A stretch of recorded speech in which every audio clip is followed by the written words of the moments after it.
now it says live. Okay, let's see what this looks like.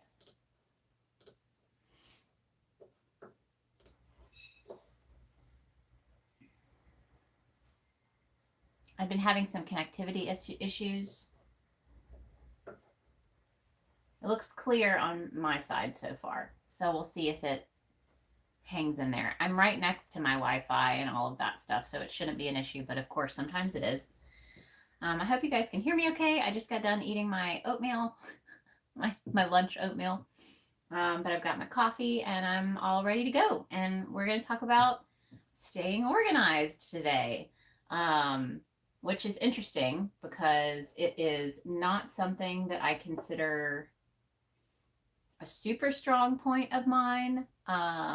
In some ways, yes. Physical organization, I really enjoy. I enjoy trying to, like we downsized when we moved to this house. So figuring out ways to store all of our stuff in a functional way to me is a really fun challenge. But staying organized with some of my other things with the business goals and staying on track and having things in my planner and getting through my to-do list is not always the easiest thing in the world for me to do. But I have a lot of things, techniques that I've put in place that I think might be helpful just by sharing what I do. And I would love, as we go through it, if you guys have things that you do and tips that you have, if you want to give some of your own tips and techniques that you do to deal with organizing physical and non-physical things, to-do lists, goals, things like that. So let me pop out the chat so that I can read it. I've got my computer here so that way I can see the chat, and I'm going to hide myself because right now I can see myself talking and that's pretty freaky. Okay. So I said hello. We've got Ellen. Helen Dixon is here. Crochet Your Way today. Cameron, Jacqueline, Cinder, Tracy, Christina, Amaris, Emma. We have got a ton of people here today. Hello, hello.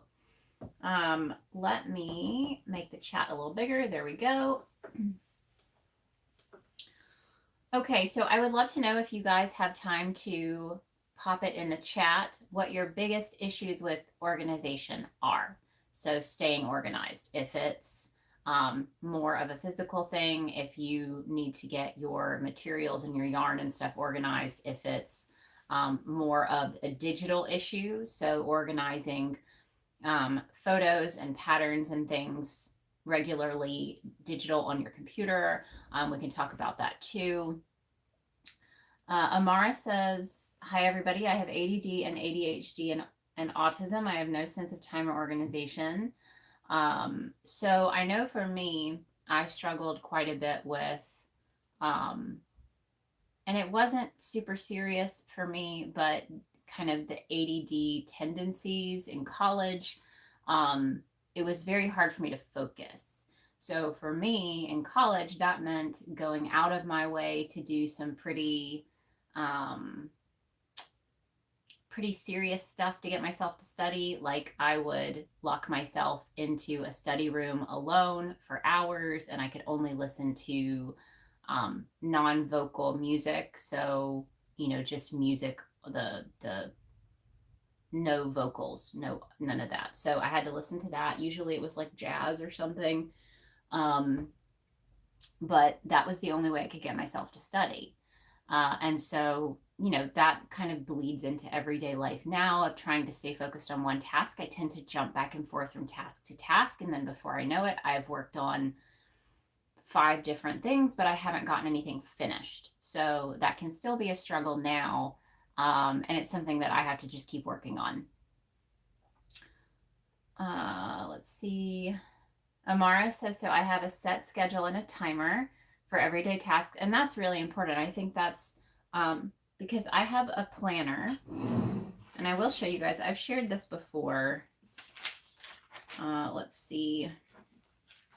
So this is the planner that I use, and I like it because it's got the days of the week on this side. So if there are things like appointments or tasks that have to get done on a certain day, I can put them over here, but then I can just have kind of a to-do list, general to-do list for the week over here if it doesn't really matter when it gets done during the week, as long as it gets done in that week. So this has been my favorite planner. I've used it for a really long time. It is the Moleskin brand planner. This is their Harry Potter edition. I get a fun one every year because why not? But let's see if it shows. Let me know if you guys have a favorite planner brand. So a lot of people do. Let's see. So this is the Moleskin Weekly Notebook is the one that I get. But this helps me a lot, having the weekly planner. I use this very regularly to keep track of my stuff. I have not been able to move myself over to a digital planner. Just don't like it as much. I will put certain things in my Google Calendar so that it does alert me and I can look on my phone if I'm out and about, but it's rare. I don't put a whole lot of stuff on there. But I have heard that if you struggle like I do with jumping from task to task, so if you focus too much time on one task, but then maybe you get tired of it and you move on, but you don't finish, it can be good to set timers for each task. So if you have a specific task that needs to get done during that day, you can allot yourself an amount of time and then set a timer. I think for me, the problem with that is then it kind of adds to my stress and anxiety about getting it done. And I'll feel like, you know, I'll have to put something out there that I'm not happy with. But that, I think, goes back to more of the perfectionism side of feeling like things have to be a certain way. And I think there's a balance, you know. So let's see. Tracy says space. Yep, space can be a big issue. And I think that's where I enjoy the challenge of having a smaller space and trying to fit as much as I can into the small space and it still be functional, where I can actually access everything and see what I have. Crochet Your Way Today says yarn in every room, not organized in one place. Yep. Christina, my yarn is everywhere. I've seen that Alt Knots has a cart. Yep, the carts can be helpful, something that you can transport from room to room if you have specific projects that you're working on, if you have space for that. Helen, everything but photos is a big one now. Emma, I'm a messy crafter. I scatter things all over. I get bored with projects and start new ones a lot. I think I have in excess of 15 projects going. Yes. So I think with the progress pieces, it's good to have like the project bags. I think that's a big piece of that. And that can be as simple as like a tote bag. So let's see. Depending on the size of your project, and I put this through the wash, so it's really, really wrinkly. And I've got garbage in there. I tossed that. But this was a Mud brand bag. They make crochet travel kits and cases and stuff. But these super, super simple canvas bags, these are what I like to use for my project bags, and that just keeps them organized. You can also use the bins. So I love these bins. Let's see if I've got one out. Okay. So this is actually where all of our crochet tools that we sell are. So we've got our lucite forks in here. We've got bobbins and things, but I found these bins at Home Depot. So it's the Home Depot brand 4-gallon flip top tote. And it does like it says, so it flips this way and it interlocks. Whoops, there we go. And they stack on top of each other and they're technically pretty clear. So if I put it this way, you can see what's in there, or this way you can see what's in there, and you can put stickers on them and stuff. But these were pretty cheap. Now, I got these a long time ago and the prices of everything have gone up. So I have a feeling they are more expensive now, but they were on the cheaper side of things. So this would be really good for progress pieces as well, especially if you have pieces that you don't work on super often. So if it's pieces that you know it's going to be a couple of months before maybe you pick it up again, you could put it in something like this and put it up on top of a bookshelf or something so that it's really out of the way, or put it in a closet or something like that. Those totes have been super lifesaver. I definitely want more because they fit up on top of my super tall bookshelf. And I want to start storing all of my scrap yarn in them, because right now I have some yarn cakes that are stored away in there. That was a new thing for me when it comes to organizing my yarn stash, was actually making cakes. I finally bought a yarn winder this year. So I had never owned one, mostly because I use the big chunky yarn. So I knew when I invested in a yarn winder, it would need to be the big one. So I did get the Stanwood, I think 10-ounce yarn winder. And it's been super helpful to try and start kind of reclaiming some space from the smaller pieces. So let's see. Yes. So I think when it comes to organizing your yarn in your space, when you have a small space, is finding the right furniture to organize your yarn stash. I know for me, in our old house, all of my yarn and business stuff was in the guest bedroom. And the guest bedroom had these two big towers. It used to be one of those bedroom sets that they used to make like for kids, where it had the two big wooden towers. It had a piece that went over the top of the wooden towers that had like a light in it. And then you could either put in between the towers a bed or a desk. And so that was like a family piece. So we had those. So I just had to make it work.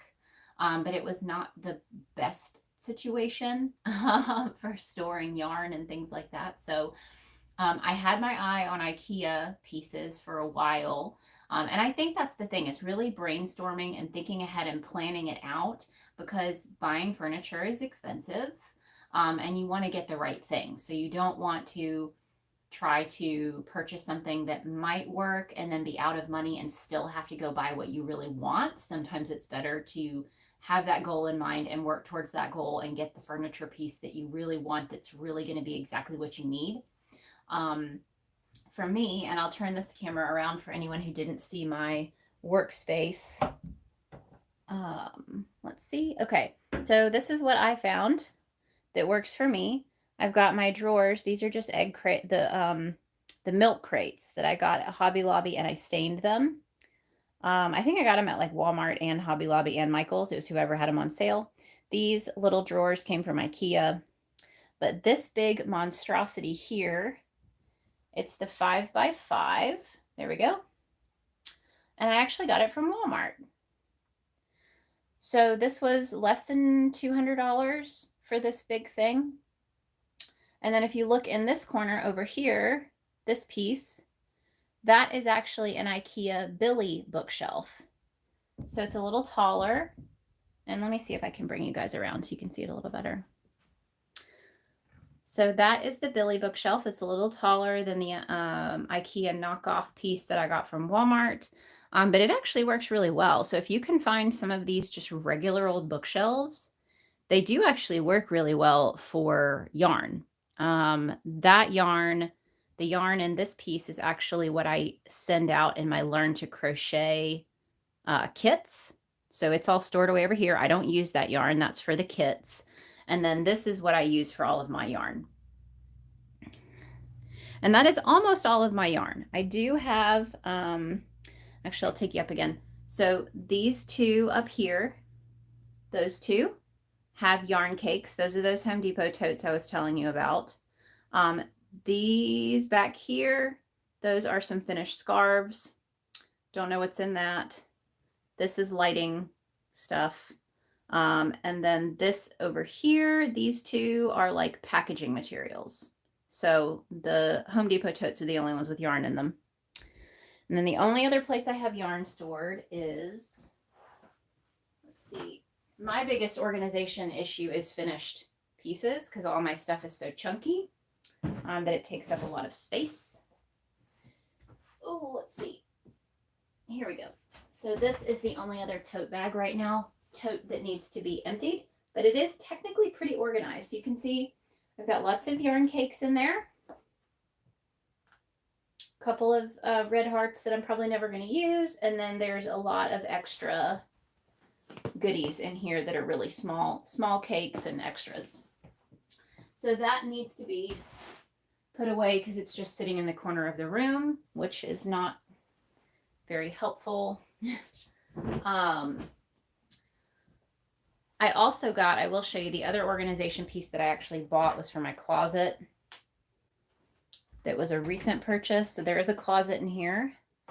I am able to hang a few things, which is nice. I don't like to hang a lot of my stuff, but I will say if you need to hang crocheted items, I would invest in some of these hangers with the rubber.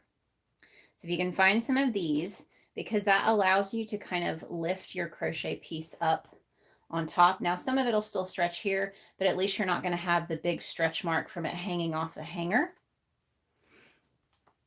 So there you go. Super, super, super helpful. I really only hang up my vests. So I've got my Myrtle vest, my Tough Puff vest, and then another Tough Puff vest here. And then I also now hang up my Angelica jackets. So these are actually really, really easy to hang up because of the way that they, you know, they don't have super, super heavy arms. And this is just a super heavy duty hanger. It's a little thicker than a regular hanger. It does not have the plastic though. So I do want to invest in a few more because I think I only had like 2 of those. But yeah, so all of that is hung up, but I got these bins up here off of Amazon. So these that open, and these have a lot of my winter stuff in them. Yeah. So those were helpful because you see how big this shelf is. This is a really, really tall shelf. And that just would have been a crazy mess if I had tried to stack anything. So stacking bins like this can be super, super helpful for that kind of space to just make it more functional. Okay, so I'm going to come back over here. Oh, I have one more thing I can show you.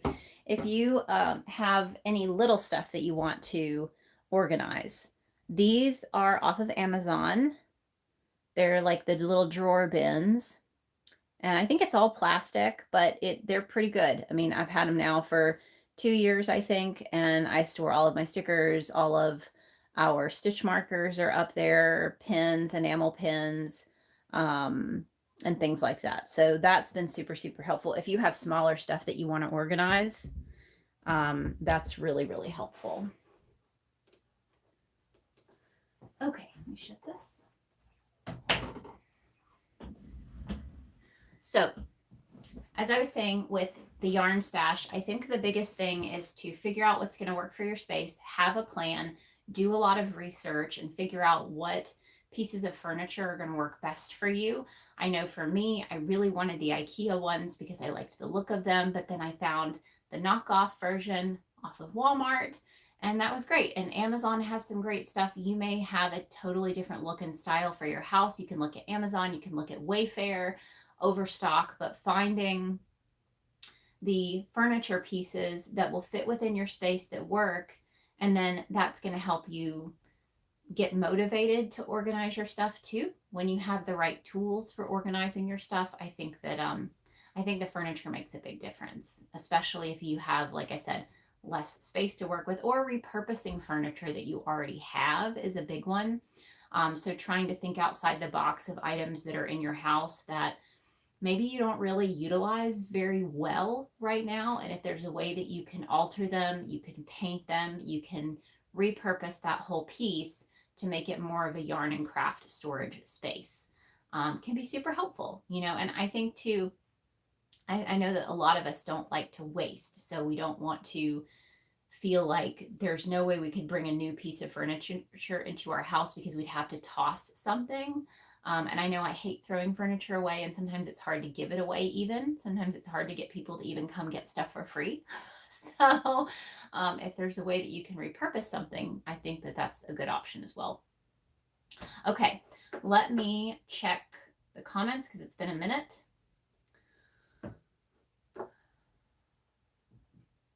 Okay, let's see.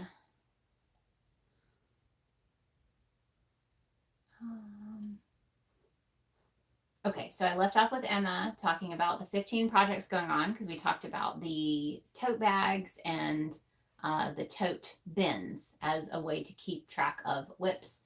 Cameron, I'm also an ADHDer and I struggle with keeping track of what I need to do next and getting overwhelmed when I have many tasks. So we'll talk about that for sure.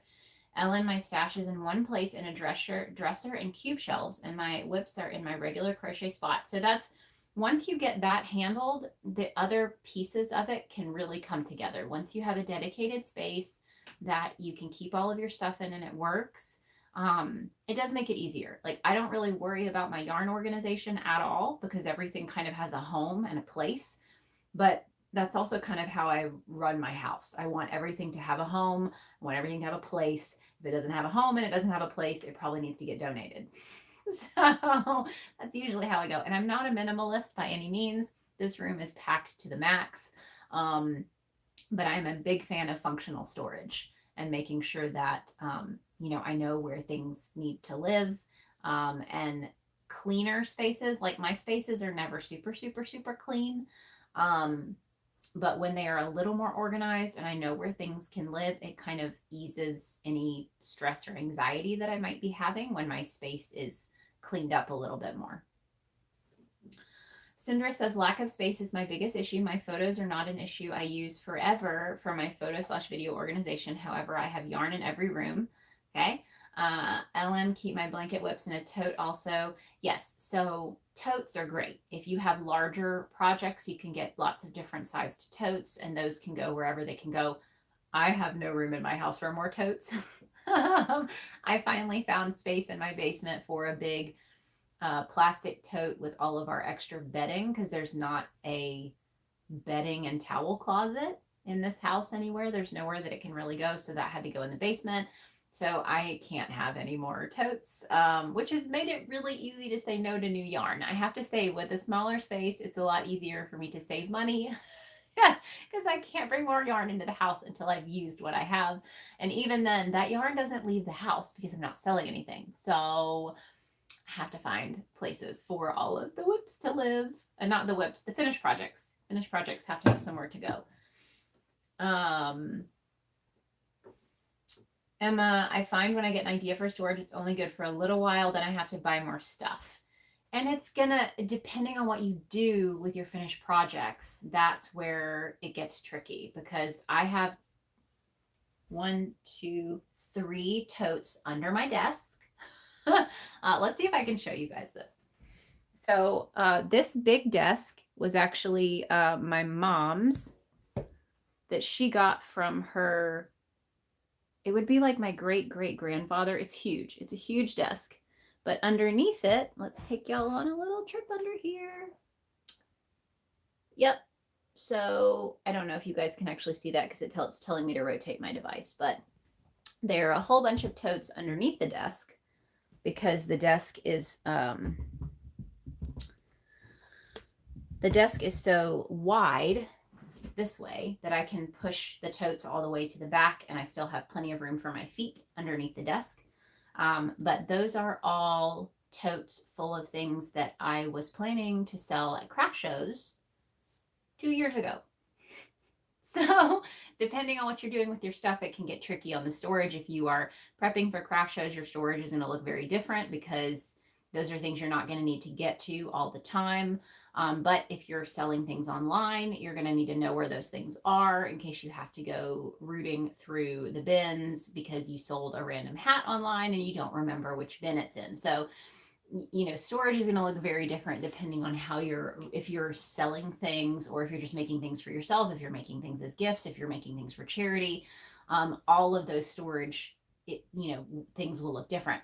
And one thing, like if you're making things to donate, then you may be investing or keeping like Amazon boxes or things like that because you're going to package things up in a way that you're then going to donate them. You may be putting them in garbage bags. Now make sure you don't throw them away. But you may be storing things very differently because you want them to be ready to hand off to someone else. So I think that makes a big difference as well. Let's see. Tracy, love the new shirt. Yes. So I have not announced this yet. If you are on my newsletter, you got an email yesterday, but I have released my newest design, the Yarn Shop at the End of the Universe. So this is a nod to the Hitchhiker's Guide to the Galaxy. And this is now live. So you can find this on apparel in my Etsy shop. You can find him in my bonfire shop.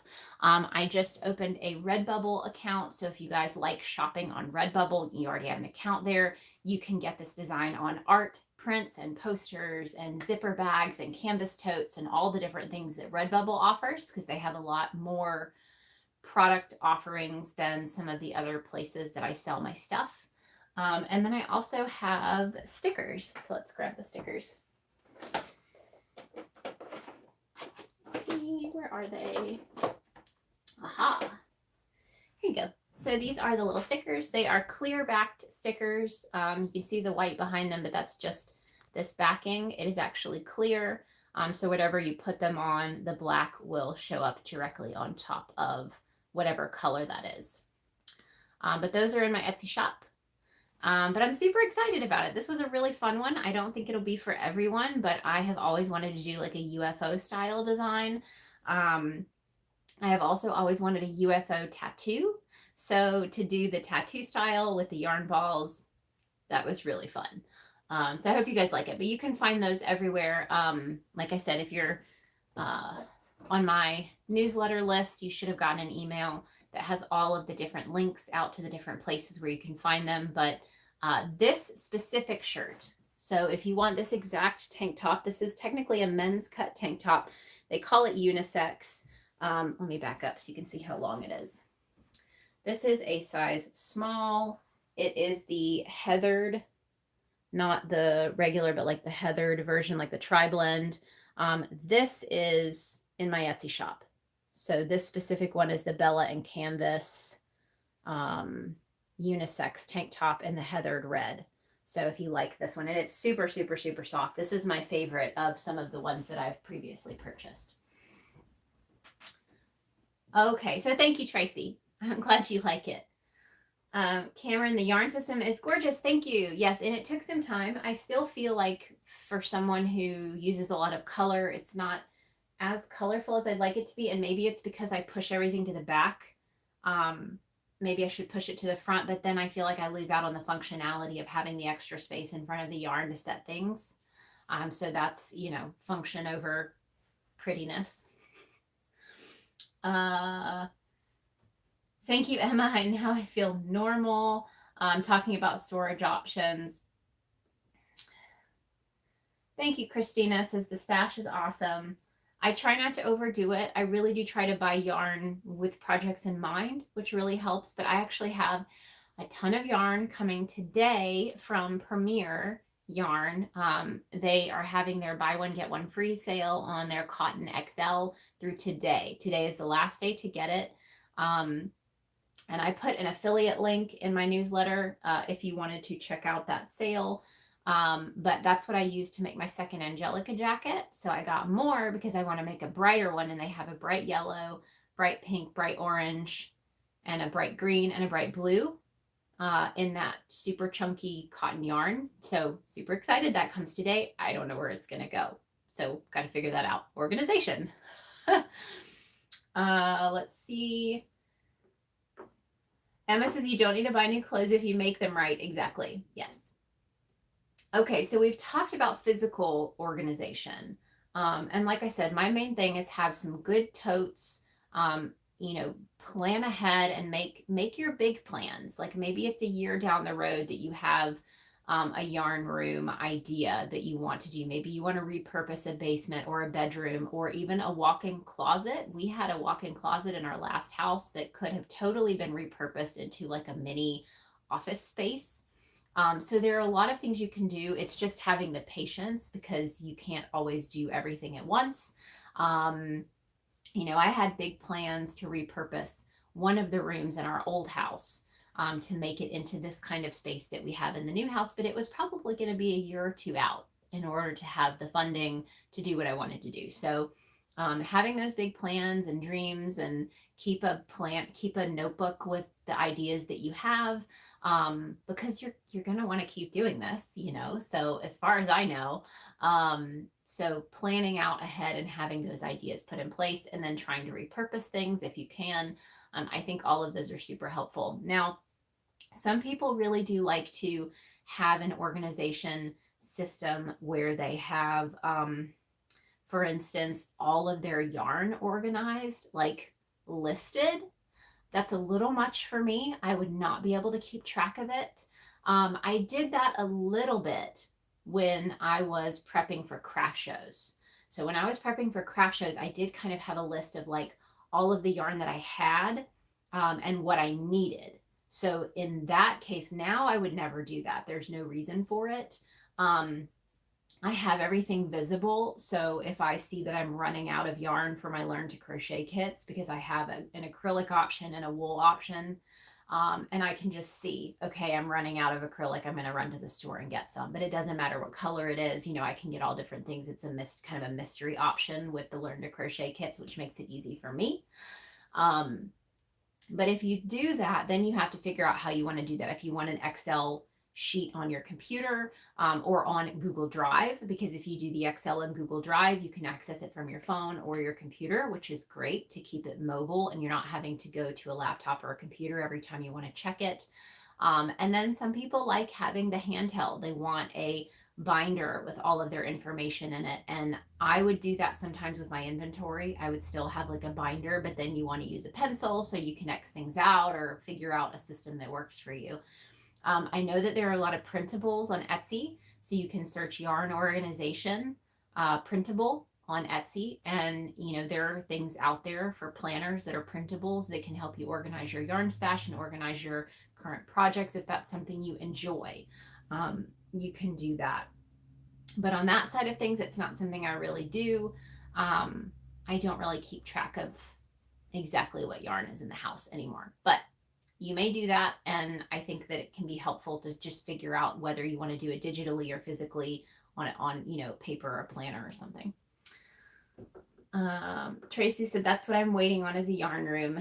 Yes, and this has been a perfect space for it. It really did work out, but literally everything is in here for the business, except for the printers. So the 3D printers that we use to print the hooks and to print our tools, those are still in the basement. So, but everything else is here. So it's worked out pretty good, but it's a full room. I mean, I have wall space, which I'm hoping to decorate with art at some point, but that's about it. Okay, so let's talk a little bit about planning and goals. So staying organized with planning and goals. I think the biggest thing, and this is with anything I've read about staying organized, is you've got to write it down.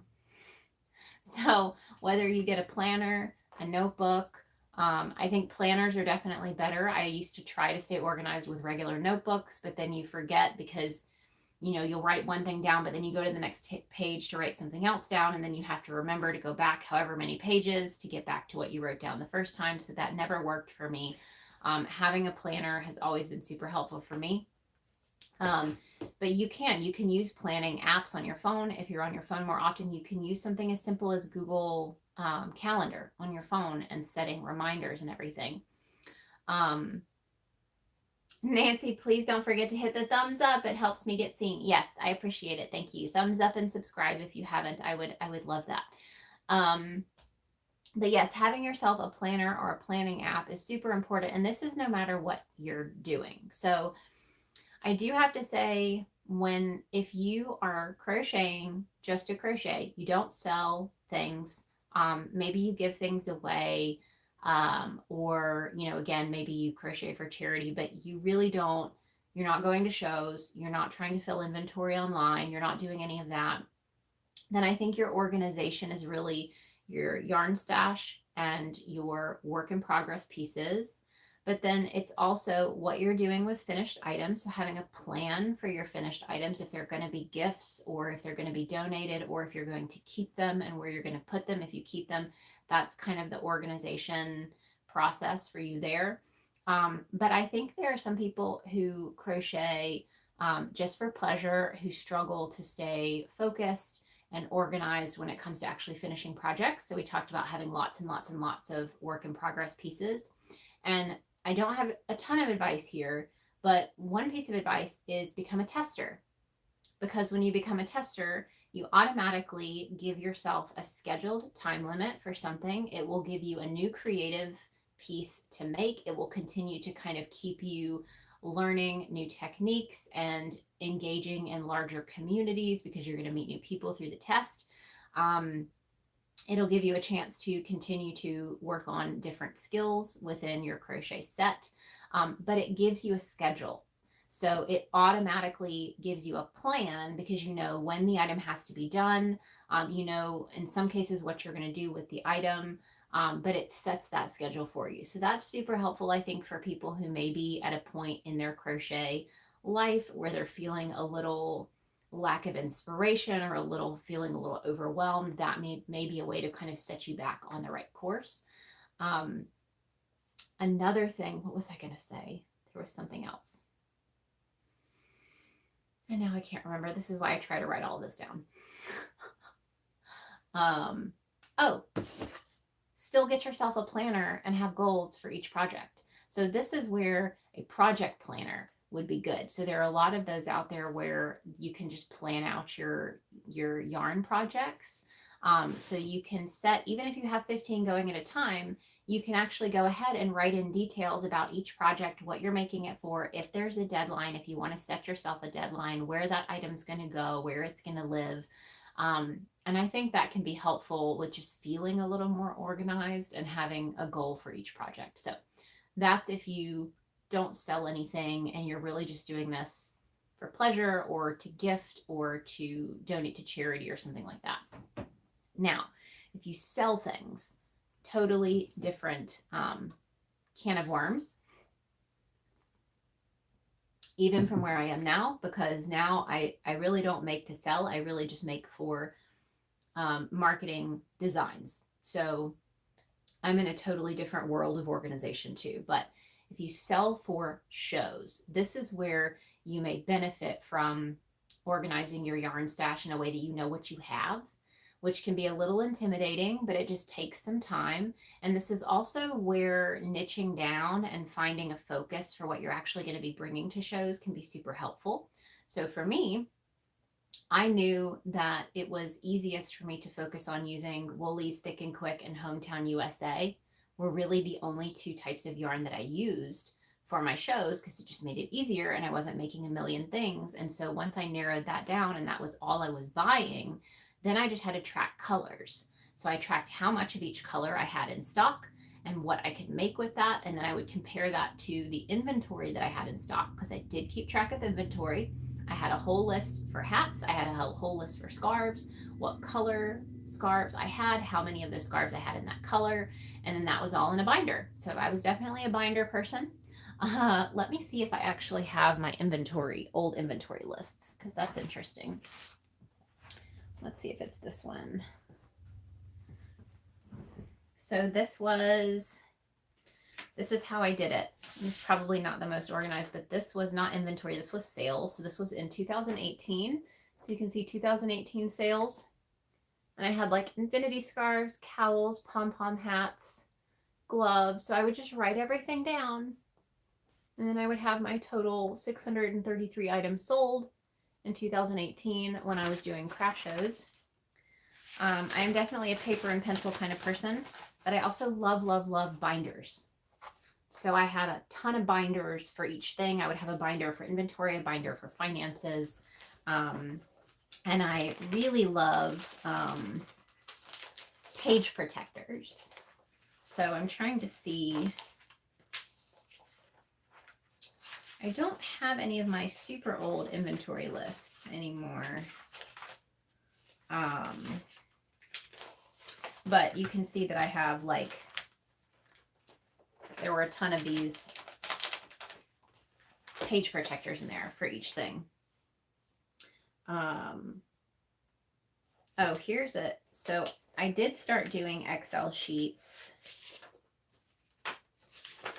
I would make my own inventory sheets for stores that I had my stuff in so that I could keep track.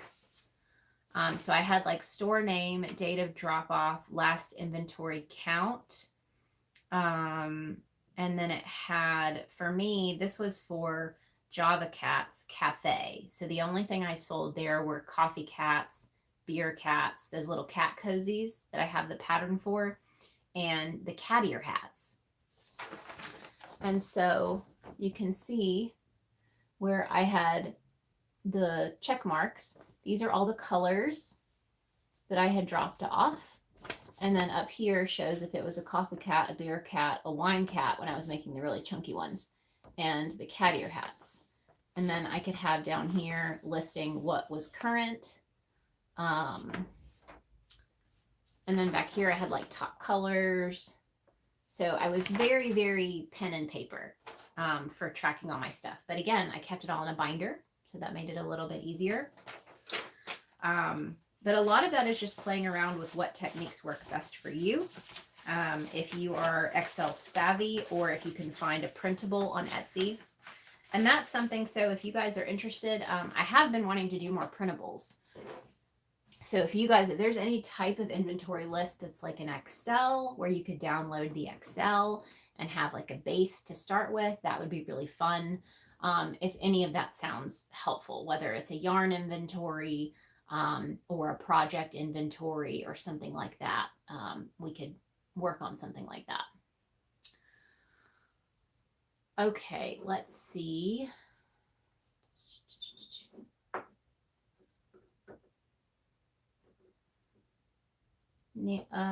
See Starlight, I'm curious about the crochet piece under your awesome tank. Like, who made it and what is it? Thanks for going live today. I'm loving the live. Yay! Thank you, See Starlight. I appreciate that. So you're talking about this piece. Ooh, that piece. So this this bralette, and I'll show you guys the back of it. So that's the back. So this one, it's an interesting story. I'm actually working on writing up the pattern for my newest crop top called the Phoebe Crop Top. This bralette, there is not a pattern for it right now because I made it specifically for me. So it took some finagling, but it literally like fits me like a glove. I have 5 of them now and I wear them every day. So I don't wear regular bras usually. This is all I wear. And the only reason I haven't done a pattern for it is because I'm so small that this is not going to size up very well, especially for people who are larger chested. So like if you're larger, but you still have a smaller chest, so I'm like a 34A. If someone was like a 40A, it might still work. But there's no cups. So there's nowhere for a boob to go if you were to fill it out. You know, most cups have like a concave, convex, whatever it is, and this does not. So that's the only reason I haven't attempted. I'm going to try. So I do have a couple of people who are testing out this exact one that I make for me to try to see what the size range is. But the Phoebe crop top that's coming out, that's going to be as size inclusive as I can get it. We're still working on the largest sizes. But the cool thing about this top, this one it'll be easier to make these straps thicker. So that's kind of cool. I don't do it, but there's a lot of people who would want a thick strap going over the shoulder. There is an option for that with this one. It's just figuring out how to actually make some space for larger chests, because right now it's kind of straight up and down because that's all I need. So that's why I don't have a pattern for this one yet. But the Phoebe crop top should be releasing next month, as long as I can get the sizing right. So really excited about that. Cameron, I'm super excited for the Phoebe crop top. Also very small chested. Yes. So the Phoebe crop top will be good. That fits such a wide range of sizes, but this one, if you're like me and it's hard to find bras that fit because they all have too much cup to fill, this has been amazing. So I just have to figure out how to make it work for more people, because I don't want to put it out there for just a small range of sizes. So yes, See Starlight, this one is not out there. I have 2 crop tops currently, 2 patterns that are in my Etsy shop. One is the everyday crop top, and that one comes up this way. So it comes around the side and it stops about here and the straps come up. So it's kind of like a trapezoid shape. And then the Rachel crop top, which is my very, very first pattern, but it is not, it only has, I think, 3 or 4 sizes available. And the Phoebe crop top that I'm working on now is pretty much a Rachel 2.0. So it is an improved version of that one that is actually size inclusive. And Sindra, send me a message and maybe we can figure out what kind of printables would be helpful, either printables or Excel downloads. So digital downloads. So if people want to do it digitally and then be able to print it out, we can work on that. So writing things down is big for me, and trying to set yourself goals. So we talked about, if you sell things at craft shows, inventory is a big thing. You have to figure out how to track it, because you do want to know what's in your inventory. If you sell things on Square, that's one way to keep track of inventory. I'm pretty sure you can input inventory in Square if you'd rather do it that way. But you can also do it physically. Like I said, I usually just had a list and I would check things off the list as they sold. Or I would just write down what sold as it sold, and then I would update my inventory at home. I think I had an Excel and a physical. So just figuring out what works best for you, but having those inventory checklists and having a list of all the inventory that you have will help you plan for what inventory you still need to make. So that was a big piece. And that's something that I kind of want to talk about in our craft show series, because I think that's going to start next. Is I think a lot of us, even though it's the middle of summer, if you do fall craft shows, you're already planning and starting to prep for fall shows. And so we can talk a little bit about the inventory side, because you need a lot of inventory. And I've heard a lot of people say this when you ask how much inventory do you need to be successful. And I think it was Katie Dids on Instagram who said it depends on how much money you want to make. And that is kind of a good answer, because people do want,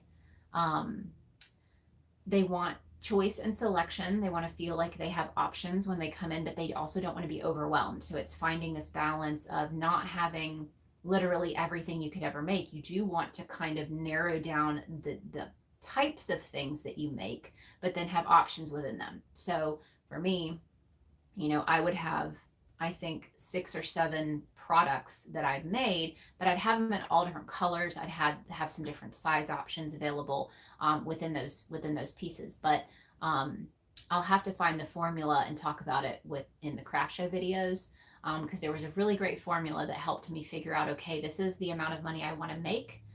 Usually that goal, the amount of money I wanted to make, was also based on how much it cost to get into the show. And then you would work backwards from your financial goal of how much you wanted to make to figure out how much inventory you needed to make. And that was super helpful for me. So we'll have to talk about that.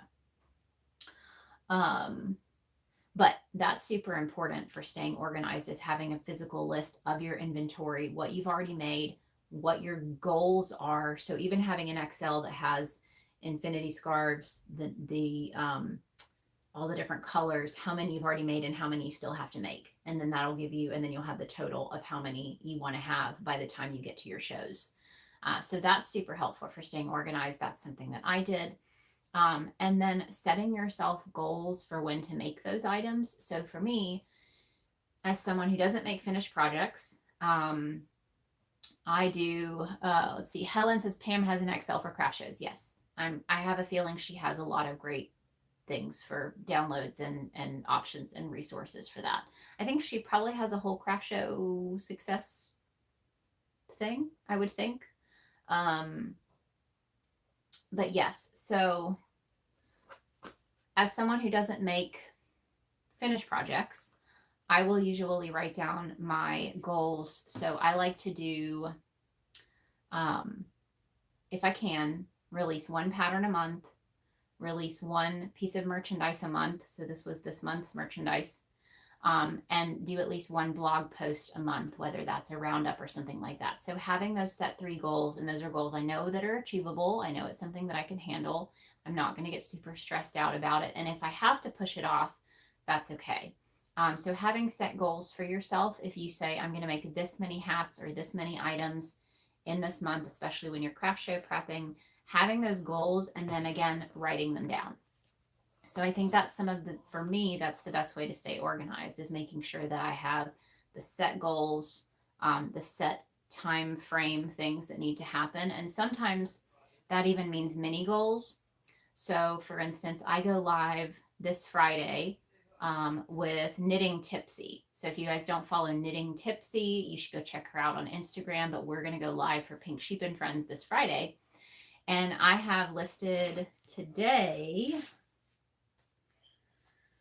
I have on my to-do list to make Pink Sheep and Friends graphics, because tomorrow I have listed to post about Pink Sheep and Friends on Instagram, because usually if I go live on Friday, I have to post about it on Wednesday. So it's taking these larger goals of like, okay, I do Pink Sheep and Friends weekly, but there's other things involved. I don't just go live with the person on Friday. I have to post about it, market it. Once it's over, I post it to YouTube. So I have to have the graphics ready to post about it. I have to have the graphic ready to post the live when it's over on Instagram. And then I have to have a third graphic ready to put as the YouTube thumbnail once I post it to YouTube. I have to have all of the text ready. So sometimes I'll pre-write the text out, because I'm going to have text ready for the marketing post on Instagram. I have to have text ready for marketing it on Facebook. I have to have the text ready for the YouTube video, which all those are different, because my Instagram or my YouTube is going to have links in the description text to my channel, to the person that I'm interviewing, to their channel. Whereas Instagram, there's no links in the description, so they're totally different. So a lot of times I'll break down my larger goals into smaller goals and set a date for when those have to be done. So when I was doing craft shows, a lot of that was when I was going to have to apply for the show, when I needed to have the financial stuff ready, because a lot of times you have to pay pretty early. You might have to pay a deposit, and then you're going to have to pay for the actual show. You may have to pay for parking. So having all of that ready. When you have to submit things, because sometimes you'd have to submit graphics. So are you going to have the photos ready? When are you going to have the photos of all of your stuff that you're taking to craft shows ready to submit when you submit to be in the show? So having all of those set goals is super helpful, I think, especially for me. I mean, and it stays pretty packed. I put a lot of things on here that need to get done, but I also have goals that don't get done. So for the past 2 weeks, it has been on my list to finish my roller skate patterns, which is the skate leash and the toe covers. And I've just had to move it to the next week. So I'll cross it out from that week and I'll add it to the next week, because sometimes I just can't get to everything, And I think that's important too with organization. Part of staying organized is making sure that if you don't get it done that week, that you remember to move that task to the next week. And if you don't use a physical planner, you're going to have to remember to write that into the digital one as well and make sure that it carries over. So that's a big part of that. And then for me, and if you have any other questions about this kind of stuff, please pop them in the comments, because we have about 7 more minutes. But I'm going to talk a little bit about how I stay organized with all of my digital stuff. So I have released 45 patterns. I take a lot of photos. So if you guys have seen my Instagram, I used to do photography professionally. Now I pretty much just photograph myself, but I enjoy it. So I take a lot of pictures. They're high resolution photos, so they take up a lot of space. So what I do for my photos, very quick, because most people said they had their photos taken care of.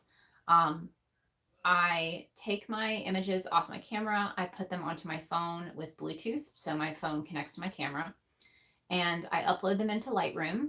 And that's where it's the Lightroom app. It's free. So if you want to do any free photo editing, you can try out the Lightroom app.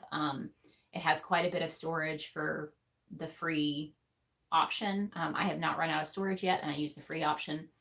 From Lightroom, I upload all of my photos to Google Drive, and then I download them into my computer, and then I organize them out into all of their folders on my external drive. So I have an external drive for all of my other stuff that takes up a lot of space, and then I have to remember to take them off of Google Drive. So I have my external drive, and it takes a lot of work to keep it organized, but because I do the work up front, everything is organized out into, I have a patterns folder, and then the patterns folder is broken down into all the different types of patterns. I've got a jackets folder, a cardigans folder, a top folder, a miscellaneous folder, hats, scarves, all of those are their own folder.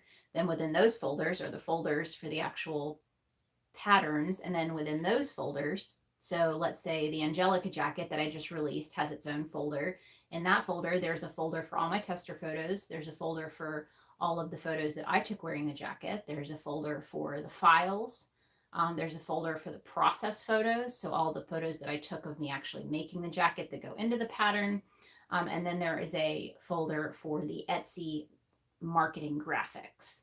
So all of that is very, very finely tuned and organized for me so that I know where all of my stuff lives, because it just gets really overwhelming, to do all of that. And that helps me when I do collaborations with other brands. They all get their own folder. And then I have folders for whatever I need. If there's text that I need to write, if there's specific photos that I need to take, those are all incorporated into those folders. So that's really how I manage my images and my digital documents. So I would say making sure that you just don't have one photo with all of your pictures. And let's see, Cameron, does releasing one pattern a month mean you're running overlapping pattern tests? I'm trying to plan for my own pattern release schedule and running multiple tests at once. It can be intimidating, yes. I'll be honest, the Phoebe crop top has been the toughest test so far. I have over 50 testers. It sounds insane even saying it. But because, again, I was trying to make the most size inclusive and comfortable crop top possible, it took so many different sizes. And I think I might have 2 or 3 people that have the same bra size. Like, that just shows you how many bra sizes are out there. But it's taken that many people. And I'm also running my sunshine cardigan test at the same time, which that one's much, much easier. I don't have as many people. I think I have maybe 20 people in that test group. I think almost all of them have tested for me before. And I do have a Discord channel for my tests. So if you're just starting out, you can use Instagram chat. That's how I used to keep track of all my testers, but Discord is free. So if you want to go ahead and open a Discord channel and have your testers join, you can make different channels for each test. Which is what I did, and it has been very, very helpful for keeping everybody all in one small community. And I can reach out to that Discord group for the initial call for testers to get returning people first, give them a chance to offer to test first, and then I'll open it up publicly. And Helen, yes, I keep it all on an external drive. Yes.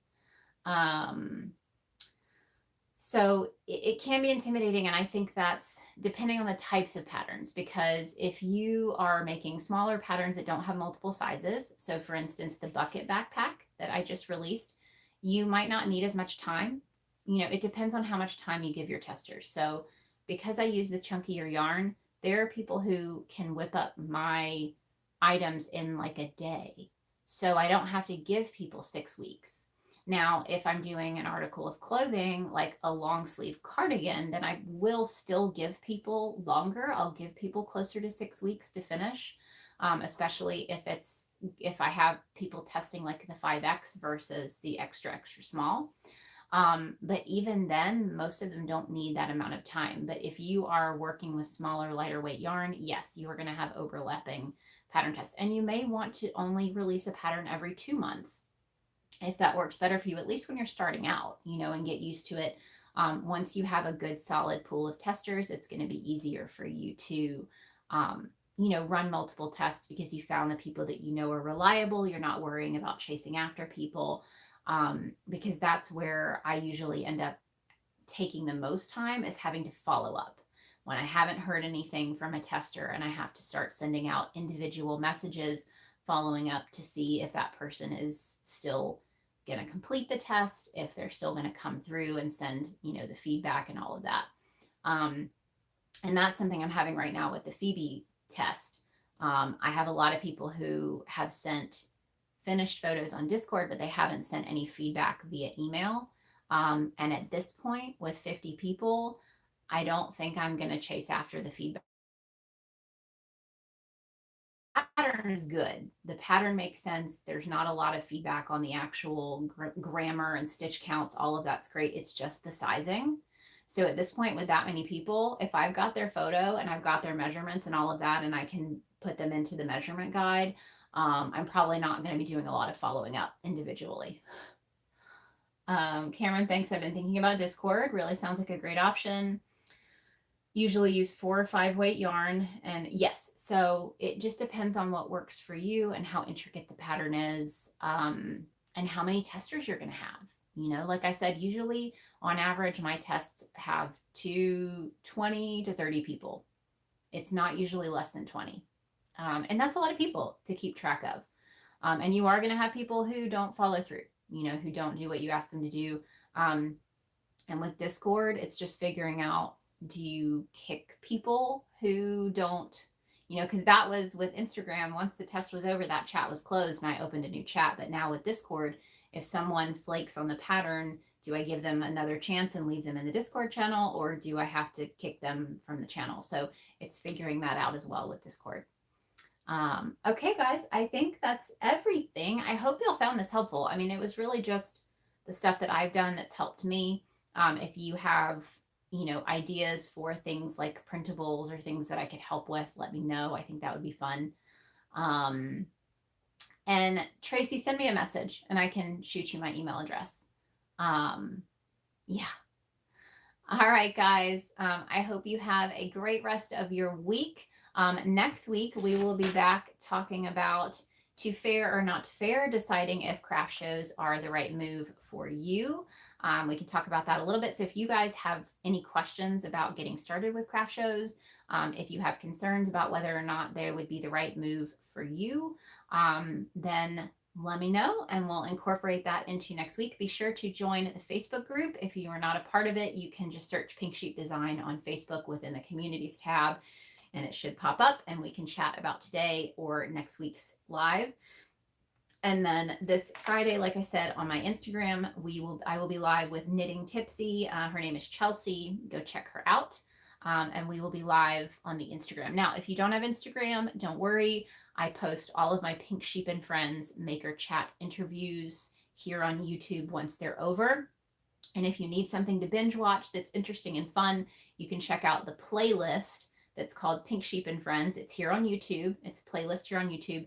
You can bookmark it and you can watch through and meet some new people in the crochet community and the fiber world, and make some new friends.